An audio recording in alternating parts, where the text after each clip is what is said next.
What's up, everybody? Welcome back to another episode of the Music is My Business podcast. Live Q&A. We kicking it. We talking about sync and all of that fun stuff. Shout out to everybody in the stream, man. Let me know where you guys are from. Let me know what you do so we can see what we have in the building. I want to shout out the Sync Producer Hub community. I see you guys. We got, let me see. I just found this new feature that allows me to like zoom in and zoom out so I can see everybody in the thing. So yeah, shout out to that. Breaking Free Productions in the building, Elliot in the building. We got James, we got Jared, we got Ken, Kevin, Larry, Michael, Miguel. I see y'all, man. Happy Friday. I love it. Indeed. Shout out to Kevin Cheeks t-shirt. We got Stephen Blaze in the building. James says good evening. Yes, let's go. Yeah, we got to shout out The Ohio State University because Monday we became national championships. National championships. We became national champions. Was that Monday? Man, that came and went fast. So yeah, DJ you already know. We won it all. Shout out to the Sync Producer Hub member. There's a couple in the community that won some collaborations from the bracket we did for that. So shout out to where is it at? CG. I'm trying to find the full name so I don't butcher it, because we all know Corey. Shout out to Corey. And then somebody else won too, but I'm just waiting for them to chime in on the on the post, because it was you know how like you do the bracket thing and then there's like a spot for your name. There's like a default name. So if you don't change it, it'll just default to, this one was ESPN fan 37457333901. So shout out to them because they also won. They tied. So them and Corey actually tied. So I guess I'm doing two collaborations. Like, let's get it. So that's going to be fun. I'm going to take a look at what I have going on and see what I can pull these hub members in on. So Michael Connor says, can the entire Buckeyes starting lineup trade to the New Orleans Saints?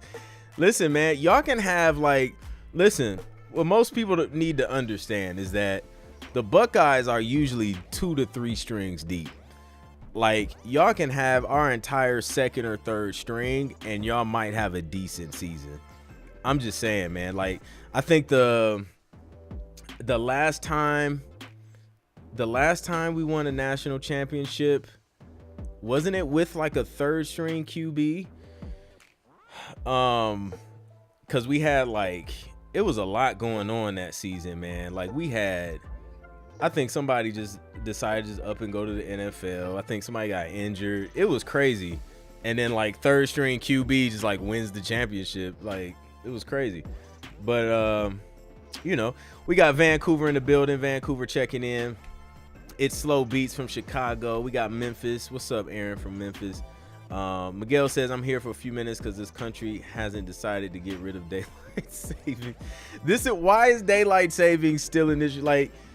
We don't need it. We don't need it, man. I agree. We should just get rid of it. We Create Music TV. Shout out to We Create Music TV in the building.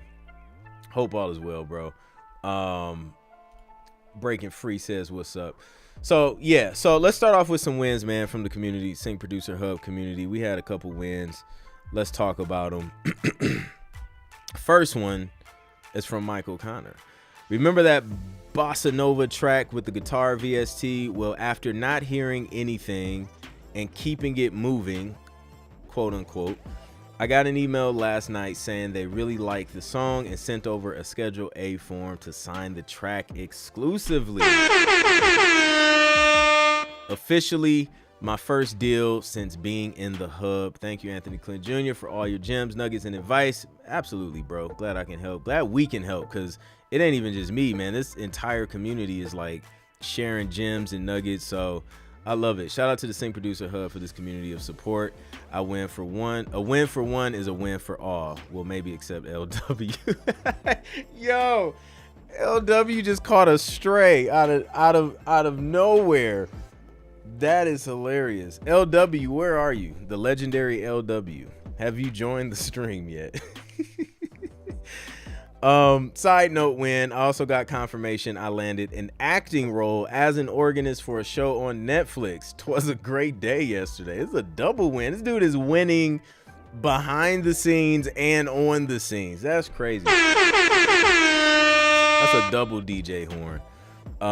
So shout out to Michael Connor. He's like, I don't know, like which one is gonna take off the most, the acting or the sync licensing, or both. He's gonna be killing it. So that's dope. We got another one from James E. McGregor Jr. Says sharing the wins and the not so much of a win. Oh, I love these. It's the real life. Good day, fam. I hope this post finds you all doing well. The not so much of a win. So yesterday I received 3 emails from 3 different music libraries I had pitched to, informing me that my playlist wasn't a good fit for their libraries. My first thought and feeling was, this sucks and I'm upset. Now I've allowed these emails to get me off my daily routine. My mindset has always been to use a no as gas to drive to the yes. At that moment, I had 3 choices. Choice number 1, don't reply to the emails. Choice number 2, send a thank you reply. Choice number 3, send a thank you reply, and also inquire as to if there's a specific genre you prefer so I can tailor a future offering. Needless to say, I went with choice 3. That's smart. I love that.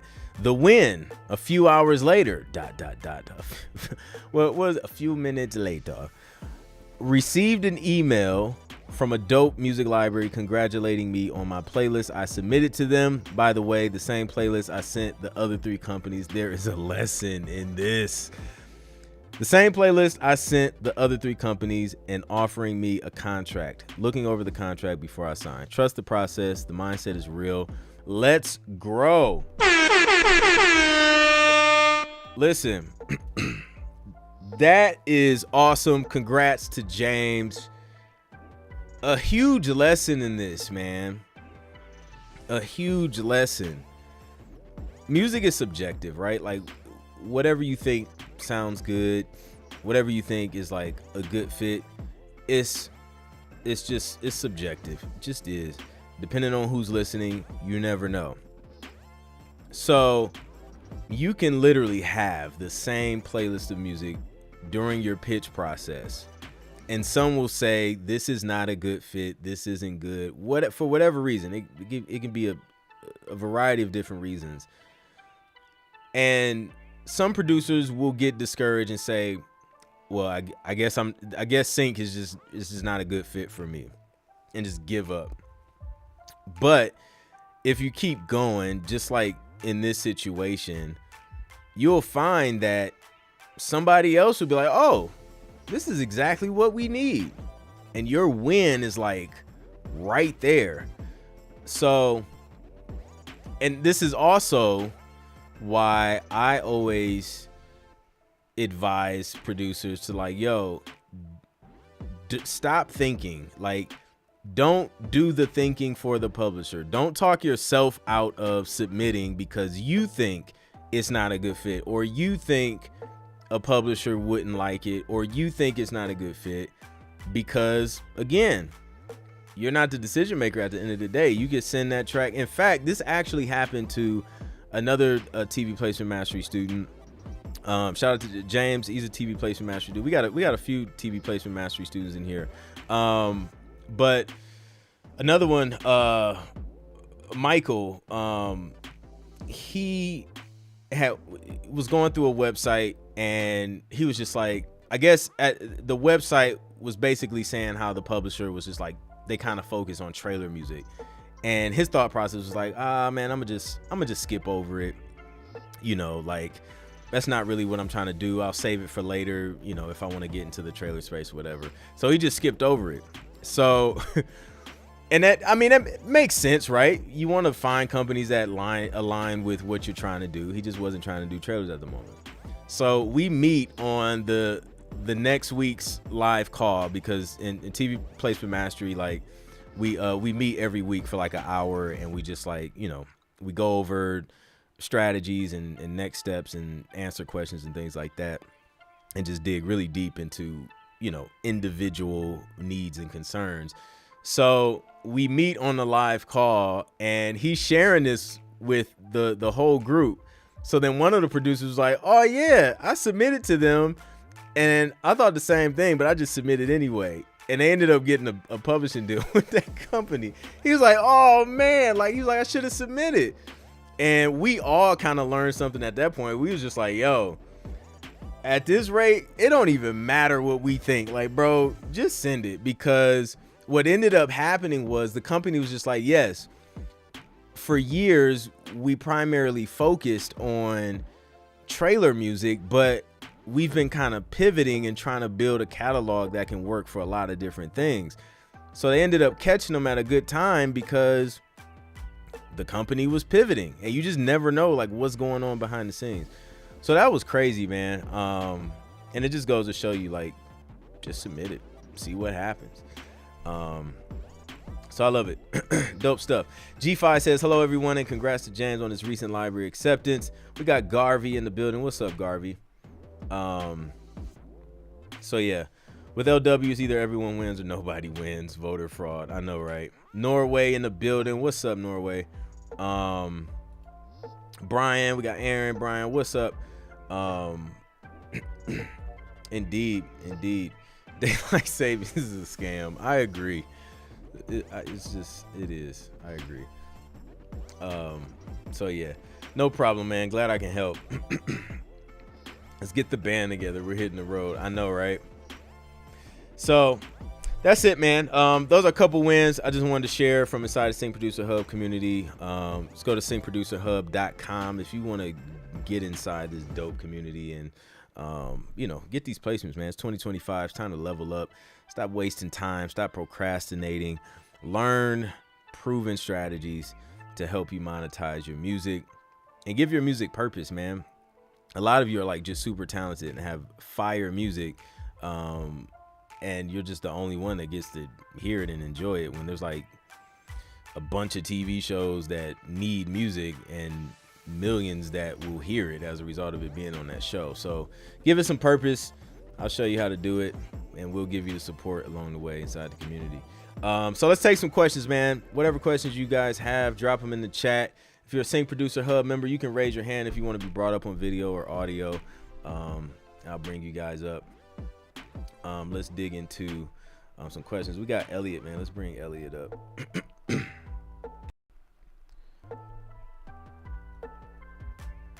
Yo, Elliot, can you hear me? I can't hear you. I can hear you. How you doing? I'm good, man. How are you? I'm good.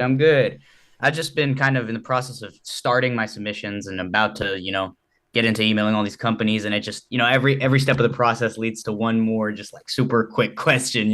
Yep. So the first one was about naming projects. Not individual tracks, but if I have a project of 5 tracks, for example, do libraries want to see an actual name for the project, or they just want to see like hip hop project as a name? Or does it matter? I think you can. I think it's cool if you add a name to it, just to kind of give them a vision, especially if it's like a themed album or like playlist of works.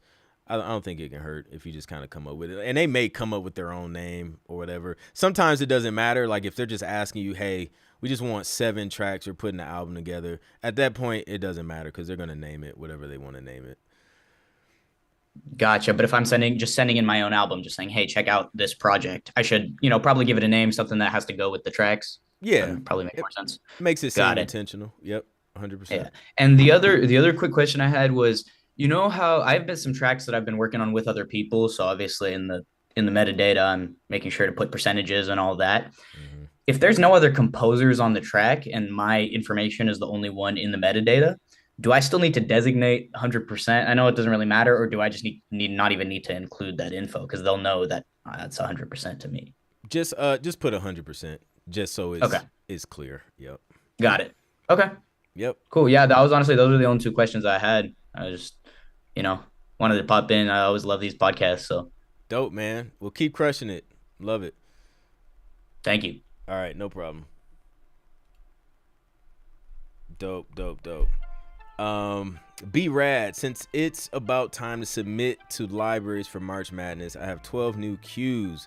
Is there a way to know which ones are more connected to the networks that we watch the games on before submitting?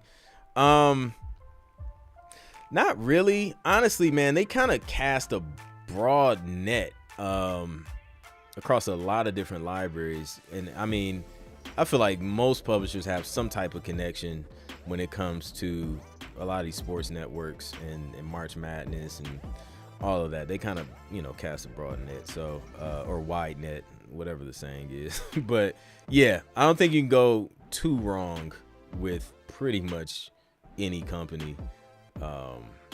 So yeah, that's one of those briefs too that like it comes out and you'll see it from like every publisher you're signed with, and it's just up to you to pick whichever one you want to go with at that point. But yeah, March Madness is definitely around the corner. When is it? It's almost February. Wow. Yeah. So yep, we'll see that pretty soon, sometime in February. So that'll be fun. Got some big placements last year from March Madness.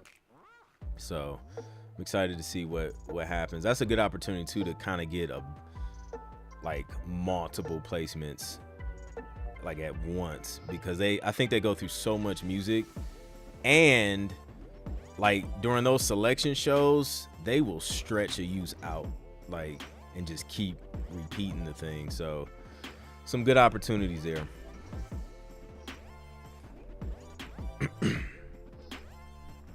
Good opportunities. For the new people joining, let me know where you guys are from. Let me know what you do, and drop any questions that you have in the chat.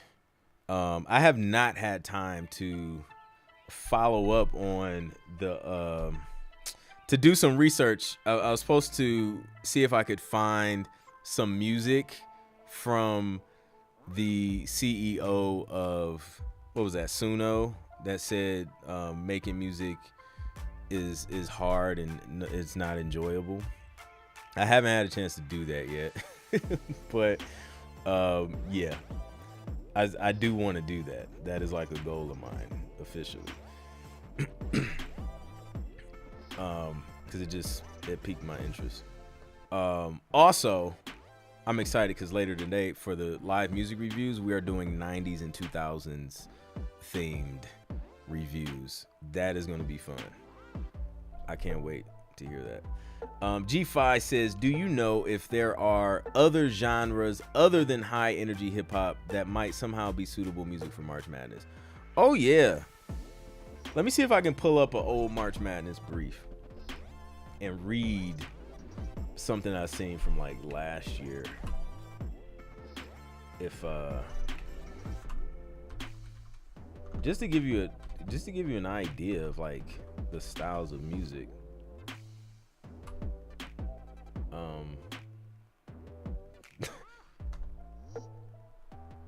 Spotlight search isn't searching.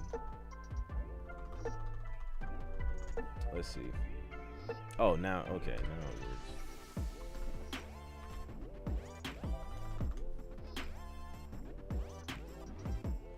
works. But yes, definitely, from what I remember, it was definitely more than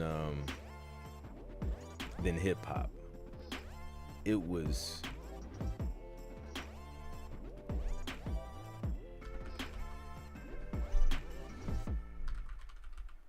quite inspiring.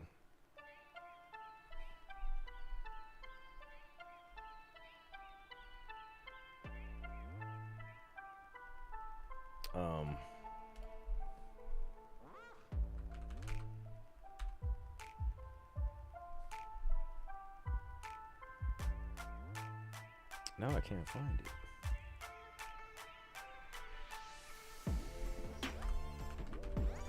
I know it's on. I just looked at it because I was showing.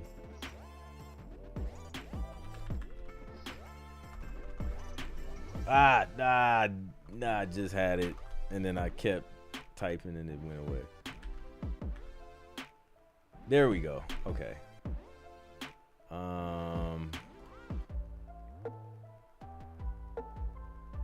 Okay. No. Well, that's not March Madness. It's CBS Sports, but let's see if I can find. Okay. So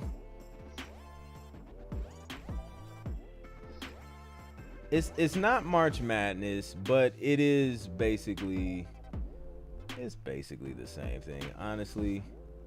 Yeah. This is, I don't know. They copy and paste a lot. CBS Sports. For example, I'll just name off some styles of music I've seen. Up-tempo rock, alternative. Hip hop, trap, funk, groovy, or orchestral hip hop hybrid.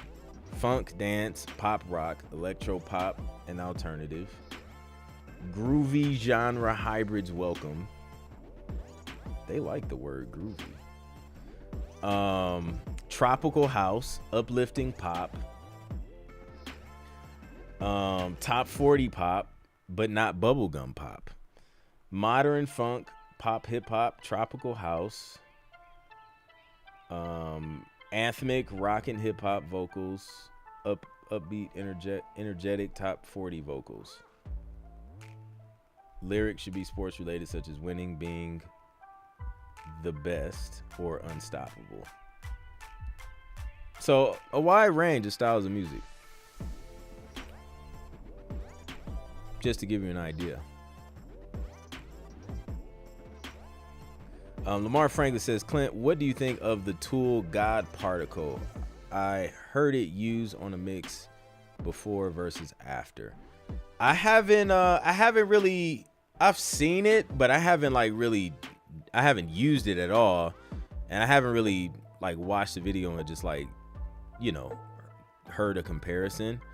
So I don't know. I don't have an opinion on it. If anybody else does, feel free to chime in. Ken says, do R&B vocal tracks need to stick to the 2-minute rule for sync, or can they be a little bit longer? I still keep them around like 2 minutes unless they ask for something else. I think maybe the longest is probably like 2.5. So yeah, I still follow that same rule as far as length is concerned. Did they say cinematic Afro beats? Asking for a friend. They did not say cinematic Afro beats, because we made that up. What was that, like a couple years ago? So it's still fresh. Cinematic Afro beats is like, that's your thing, man. Now you have to go to them and just be like, hey, I have a cinematic Afro beats album. They're like, oh, never heard of that. That actually, we need that. So they did not request cinematic Afro beats. That would be interesting. I could hear Afrobeat. I could hear that though being used, because I mean, they already had what, tropical, where was it? Tropical house,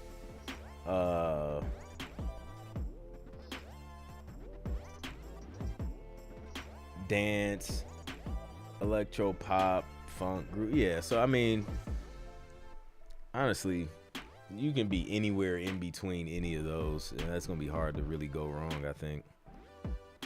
So Jared says he used God Particle. It's dope. All That We Think says, I'm an artist who works with ghost producers, i.e. producers who don't want to be recognized. I just pay them for the beat. Is that okay to do in sync? Any advice on things to be mindful of with this? I'm not sure like what that agreement looks like. Usually, I mean, if they want to be paid and then they don't want any ownership of the track, or do they still get writer share? I'm not. It depends on what that looks like.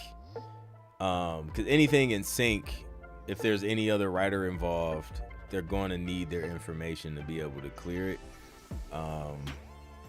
So yeah. But if you're the artist, I was like, your artist name would be the thing that's up in front, but then it's just like the client, the customer would see obviously writer info when that information is shared for cue sheets and all that stuff. But I think sync it's sort of still, it's like a low key thing. It's not like, y'all song gets used on Love Is Blind and all of a sudden you're celebrities overnight and everybody knows. You know what I mean? Like, out of all the placements I've gotten in TV and film across all the networks and shows, like nobody knows who I am in real life. Like, it's like I can go to the grocery store, like nobody's like, oh, you're the guy who produced that background music on whatever the show is. So they'll still be not in the spotlight. You know what I mean? It's still a low-key thing. Data Boy, what's up, man? Hope all is well. I'm sure you're sitting on some placements over there since the last time we talked. I'm thinking it might fall under upbeat tropical. Yeah, probably. Rico says, I love God Particle. James uses God Particle. It's dope. So it looks like all good reviews. Cinematic Afro beats would beat a cool and interesting blend. Wakanda how music. I love it. Wakanda type music. Miguel says, so I have a sort of a win, but not yet. Shout out to Brandon who talked to me about Marmoset. I sent 5 tracks. He didn't say no, but he wants more music. That's always good. So should I go with all I got? Also, does top lining need to be the whole song or just phrasing? They tend to gravitate more towards top lining. Man, honestly, bro, if I were you and they were like requesting top lining, I'll just write the whole song. Cause you have the ability, like just write give them a whole song. Cause that'll definitely work to your advantage. But that's a great sign. Shout out to Marmoset. Another dope company.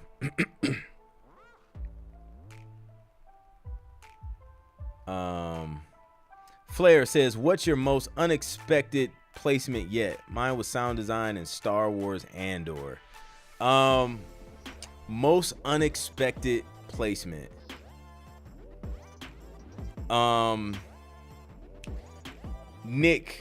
It was Nickelodeon News or something. It was random, bro. Like in the track they used, it was an instrumental of which instrumental did they use? It was one I did with my guy Troy. I was like, why did they use this? Like on Nickelodeon. It was like Nick News and I don't know the track, but yeah, that was the most unexpected. It was like a slower, darker R&B song.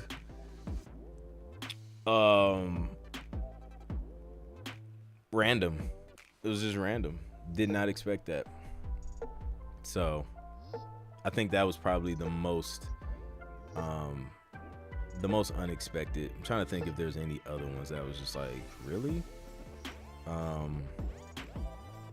Yeah. I think that's it. Just because of like the type of track it was. You think Nickelodeon and Nick News, I wouldn't have matched those two together.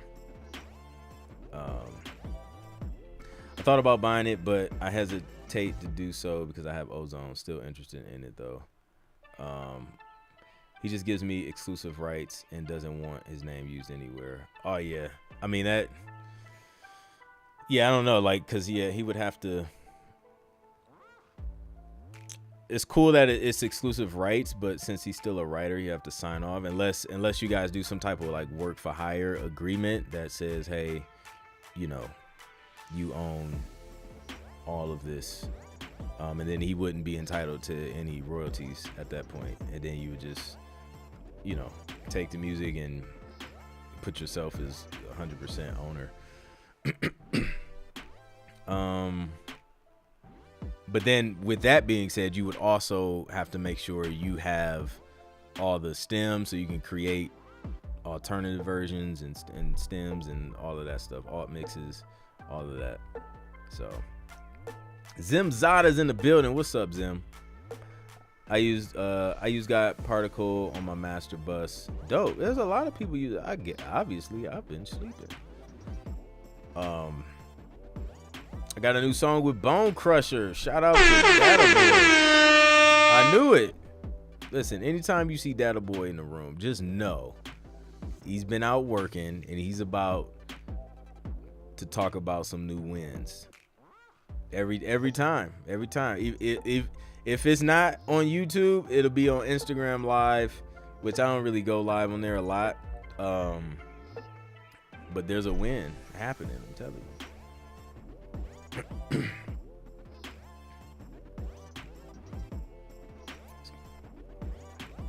So there's mechanical and then there's performance royalties. TV and film pays on the performance side of things. Your mechanicals would be album sales and streams and all of that stuff. But Sync deals more so with the performance royalties. Yeah, Flares is a G, the Star Wars placement. Super dope. I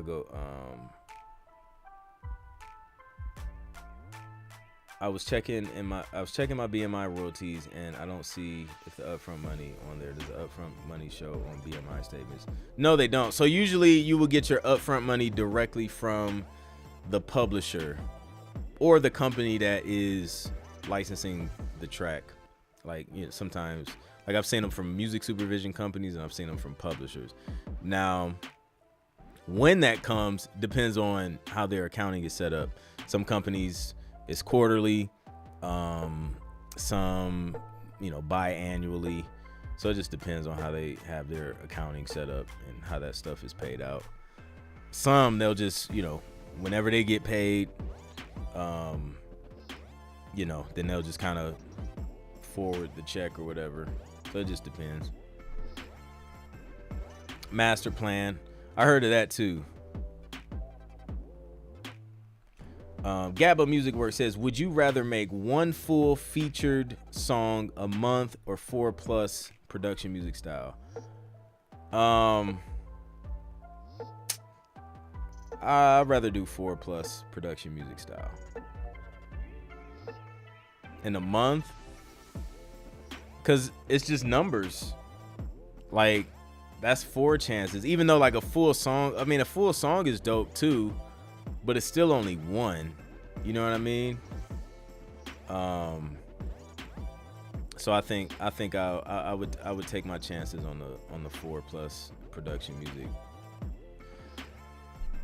Chris Washington says, what would you say is one of the biggest challenges with trying to break into sync, or more so moving towards sync production versus just production? One of the biggest challenges that I see specifically with producers is, I think, not playing the long game and being patient, because it takes time. Like, it's one of those things where you have to put in a lot of upfront work without knowing if it's working or not before you see it work. So it's like, dedicate time making music, dedicate time finding publishers to pitch it to, dedicate more time once you get signed with one of those publishers or one or more of those publishers. Now you have to put in time to actually create more music to give them so that they could pitch it and place it. And that's a lot of upfront work. And a lot of times you may not see upfront money right away. That's hard for a lot of producers. And if you're not patient and you're the type of person that needs instant gratification, you will drop out and the rest of us will win.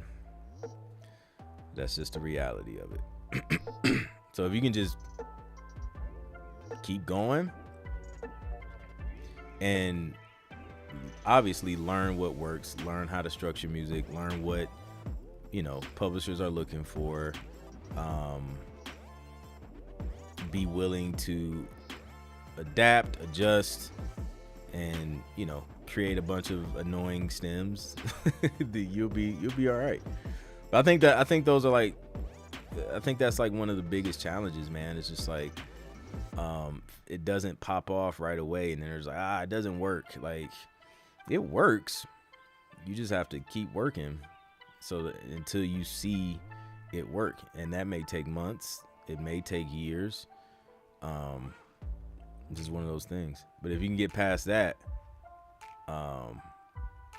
and get to that first one, if you can just get to the first placement, I'm telling you, man, like, it will light a fire under you, and you will want to go harder. Especially depending on what your first placement ends up being. Like, some people, they get blessed and see some nice placement, like first placement. You know what I mean? So, yeah. Because now once you get the first one, you have proof of concept. You're like, okay, I know it works. Now rinse and repeat. Do more of what worked. So whatever your approach was to get that first placement, do more of that to get more placements. And then if you can get to the first placement and you get to the first royalty statement, that will open up, like, it will open up a lot of insight to all of the publishers that are getting placements. It's crazy. It just opens up. It opens up for you. So get to that first placement. If you don't know how to get to that first placement, download my free Sync Producer Quick Start Guide. The link is in the description, or go to clintproductions.com/free guide. Download that. It'll walk you through the steps to get you to the first one. Let's see.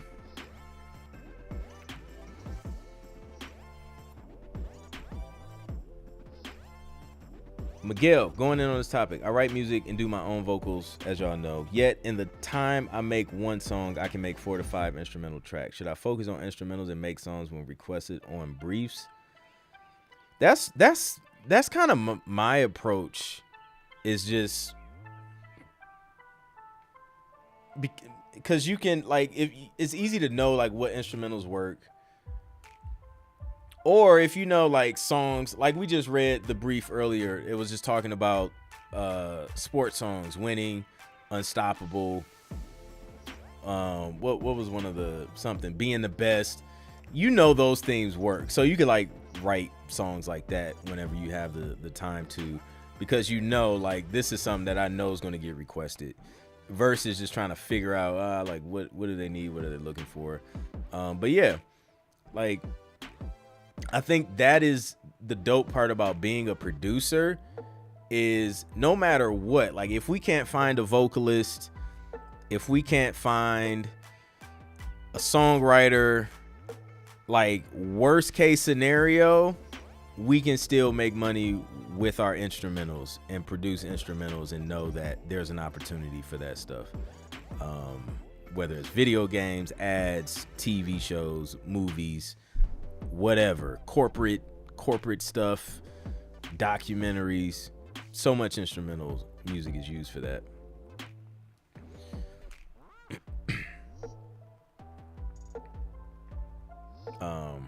Yeah, working towards building that structure and consistency. Yep. Consistency is key, man. That's been the theme this entire week. All the conversations I've had, it's just been about consistency, man. It's really powerful.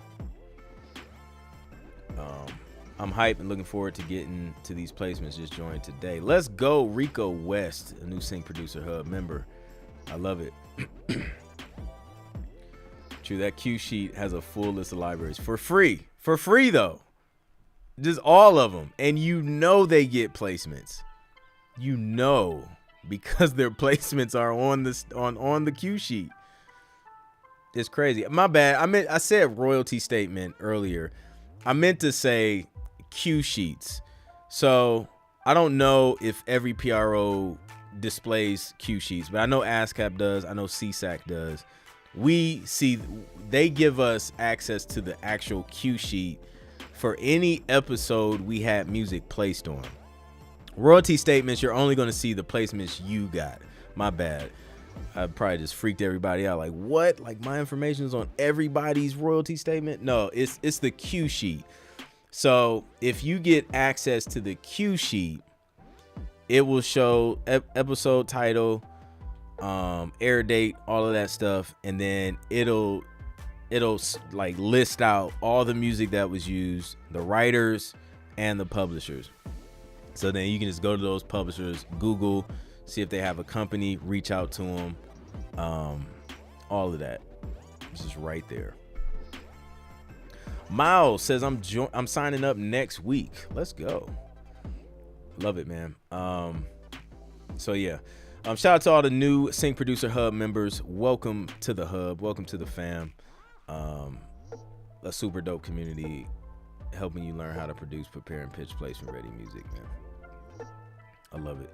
On my Netflix placement, I have all the libraries on that episode, plus the composers. So if I wanted to collab, I can look them up and reach out. I'm telling you, get to that one placement. Everything will open up. And you like just one placement. Another thing to keep in mind, and I'll take a couple more questions. Is once you get, even if it's just the one placement, now you add a level of credibility to your name as a producer that you can leverage to create more opportunities, right? Because now, like, you've proven you can produce music for some of the top networks and brands and things like that, to where it becomes easier for doors to open up for you, even if it's not directly related to sync, right? Say if you're trying to produce music for some artists and they're trying to figure out, should I work with you or should I work with this other producer? Well, if you work with me, I've also produced music for, insert brand or channel or show or whatever. And I'm also involved in this space. If the song fits, it could also be an opportunity to where we can work on some stuff for sync. Now you have reached a new level of value as a producer, because you can offer that to people you collaborate with. So just the ability to be able to do that, it's a game changer. So Michael Connor says, is there any input from the publishers' libraries regarding TuneSat? Like, do they provide any track info, or is TuneSat purely for us to upload and manage? That's purely for us. Just our kind of personal use for it. I think they kind of have like their own tools and stuff that they use for tracking stuff. But yeah, TuneSat is just kind of like a thing, I like to use personally to see what's working.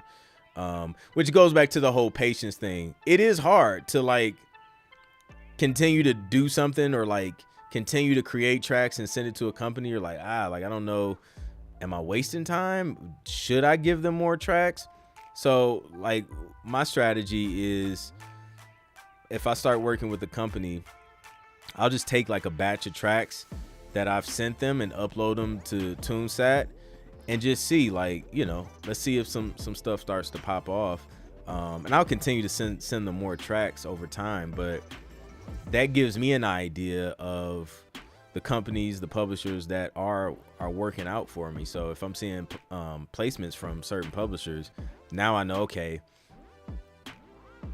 if I have to choose between this publisher or this other publisher, I've been seeing placements from here, so I may focus a little more time and energy pitching music to the publisher that's getting placements. So that's how I kind of approach it. Are there ways to diversify my income streams beyond traditional sync placements? Yeah, so think about everything you know how to do as a producer. So a lot of us know how to obviously produce music, but producing music goes deeper than just the music. Like, you know how to edit and manipulate audio. You know how to engineer. You know how to record. You know probably how to edit audio, right? So now you can offer those set of skills to someone who doesn't know how to do that stuff.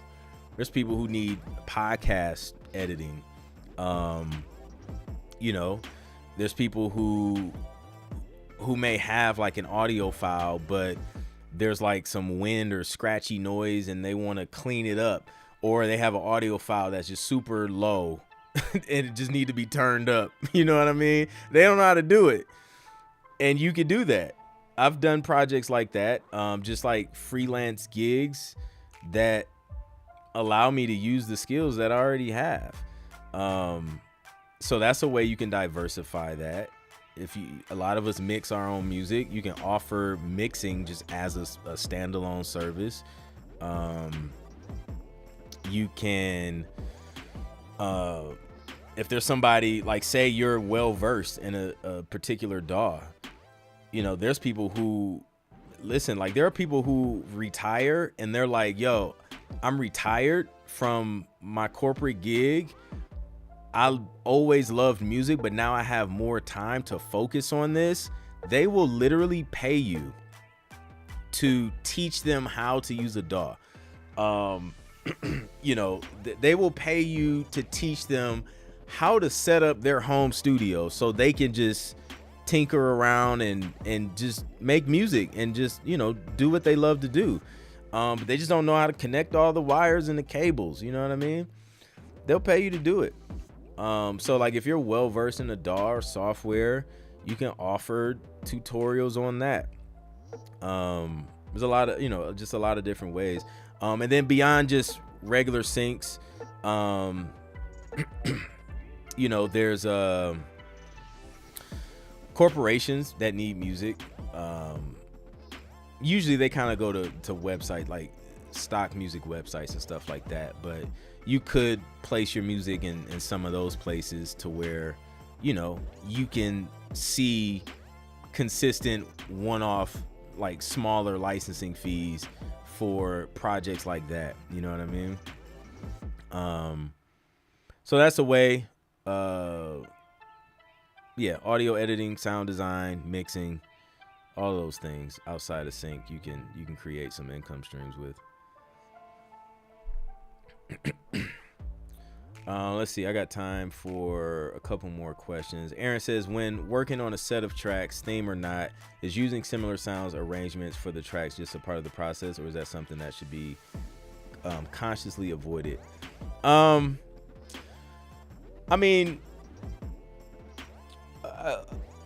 would say it depends on the situation. For example, I'm working on an album now, and it's a themed album, right? But I don't necessarily want all the tracks to sound exactly the same because it's going to be all on one album. If I'm submitting individual tracks, then I don't really care as much. I'll use similar sounds and just change up melodies and key signatures and things like that. But if it's like all going on one project, I will switch it up a little bit. With that being said, if I'm working on something like some traditional orchestral anthemic sports type stuff, like most of the sounds, they're gonna be the same. It's gonna be brass, it's gonna be strings, it's gonna be some type of synth. I may change the synth, but I'll basically just kind of copy and paste the session and then just create something new, switch up the BPM a little bit, and keep it moving. So it can be a part of the process, or it could not be. Just depends on what the end goal is and what the project is. Here's a good one. What are some of the best practices when it comes to prepping stems for syncing? The best practice, I believe,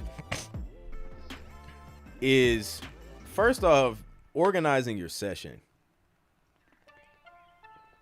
If you've ever tried to create stems from an unorganized session, and I'm talking to myself, it is a nightmare. Because you quickly realize you can't effectively create the stems you need until you organize your session. I had sessions that I was trying to meet the deadline, so like I just quickly duplicated a track, so like all the tracks would be named brass, and like none of them would be brass. It would just be random. So I would have to go through individual tracks and like rename it, and then just kind of move things around and organize it to where it made sense. And that makes creating stems easy. You have all your drums in a spot, you know, boom, highlight all these, bounce these out. Have all your guitars in a section, bounce them out. Strings, bounce them out. Brass, bounce them out. Sound effects all in the, you know, lined up. That's how I personally organize it. And that makes it easy. So, you know, in any DAW, honestly, you can just group all of your strings, create like a, you know, group bus track or whatever, and then just solo that, bounce everything out. It just makes it easy. So I think that's like the best practice, like organizing your session and naming stuff so you know what's what, so you can quickly go in and get those stems together. If you can score music, you can produce sheet music for songs that aren't available online. Boom, there you go.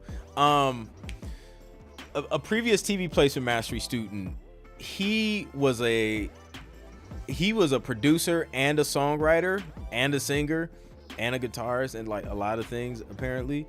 But one of his additional streams of income was writing songs for people. So like people would just want random songs about whatever, like say it was like their spouse's birthday, they would hire you to like write a song for their birthday.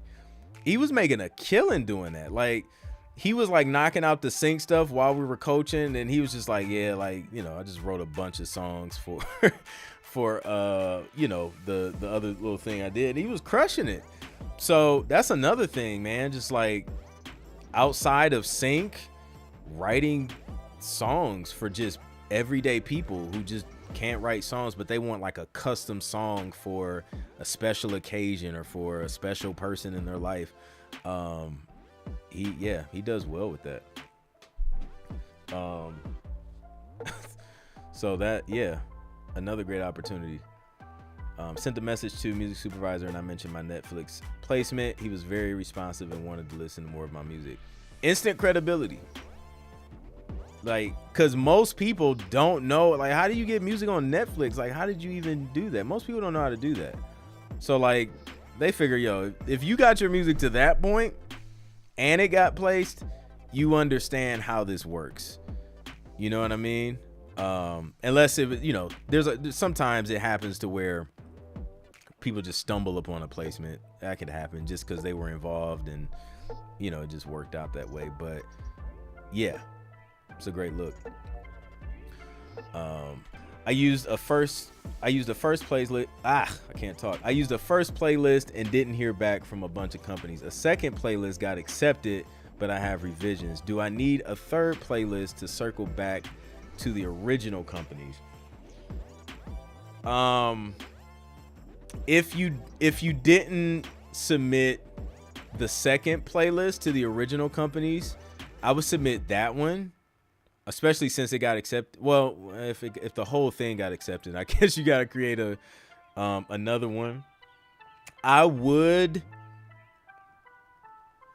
How will I circle back around? If I didn't hear anything back, I would probably circle back around with more music. So that would be like a third playlist for you.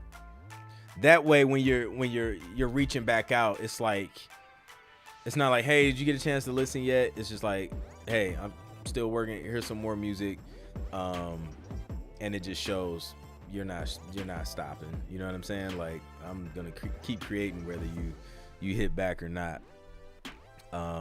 So it's like a productive way to be persistent. So yeah. Flair says, name your instrument tracks. I work so quick that all names are random and I end up having to bounce 100 plus S stems and it takes forever to do. Facts. It's crazy. So yeah. So that's it. We are going to wrap it up there. Shout out to everybody, man. Great questions tonight. Shout out to all the Sync Producer Hub members. If you want to join us and hang out with us and talk about all the random things, shout out to who was it, Brandon? I got to go through this post. He posted hot sauces, and I'm excited about that. I got to go through that and see what y'all recommending, because I like some nice hot sauces. Yeah, shout out to Brandon. So I got to go through that thread. So yeah, man, that's it. We're about to transition. We're going to do live music reviews and listen to the music from inside the community. We're doing 90s, 2000s themes. So if you're on YouTube, stick around for that. You can listen, but you got to be a Sync Producer Hub member to submit. So we're going to transition to that, and I'll catch you guys on the next one. Peace.